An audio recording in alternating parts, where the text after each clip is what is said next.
टाकून देण्याचं कारण नाही. याच्यामध्ये सांगितलेलं आहे, याच्यामध्ये असा उल्लेख केलेला आहे की तुमचा पाय जरी पडला तरी तुम्हाला काही होणार नाही. मुळार्थाने तत्वज्ञान म्हणजे काय, आपल्या शरीर, आपल्या पूर्ण शरीर म्हणजे काय, हात पाय हे सगळे पुण्यवान आहे.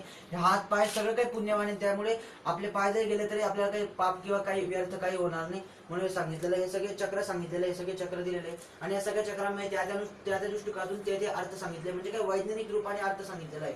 म्हणजे तुम्ही हे सिद्ध सुद्धा करू शकाल अशा प्रकारे याच्यामध्ये अर्थ सांगितला आहे. कर्मचक्र आहे किंवा हे समाधी मार्ग चक्र आहे किंवा अनन्य मार्गाचे चक्र याच्यामध्ये दिलेले आहे. म्हणजे काय, समाधी अवस्थेत आपण कसं प्राप्त करावं, समाधी अवस्था आपण कशी प्राप्त करावी, ध्यानातून आपण कसं मनाला श्रेष्ठ दर्जाचं आचरण करावं, हे सगळ्याच्या मी सांगितलंय. मग हे सगळे ग्रंथ लिहिलेले, दत्त भागवता ग्रंथ आहे किंवा अनन्य प्रकारचे असे ग्रंथ लिहिलेले याच्यामध्ये. ते ग्रंथ तुम्ही याला ओवी म्हणू शकता, तुम्ही याला गोविंद म्हणू शकता, तुम्ही याला अभंग म्हणू शकता. असे वेगवेगळ्या प्रकारचे याचे ग्रंथ लिहिलेले. येणाऱ्या काळामध्ये हे ग्रंथ मनुष्याला नाना प्रकारच्या अशा गोष्टी पुरवतील, म्हणजे काय की मुळार्थाने आध्यात्मिक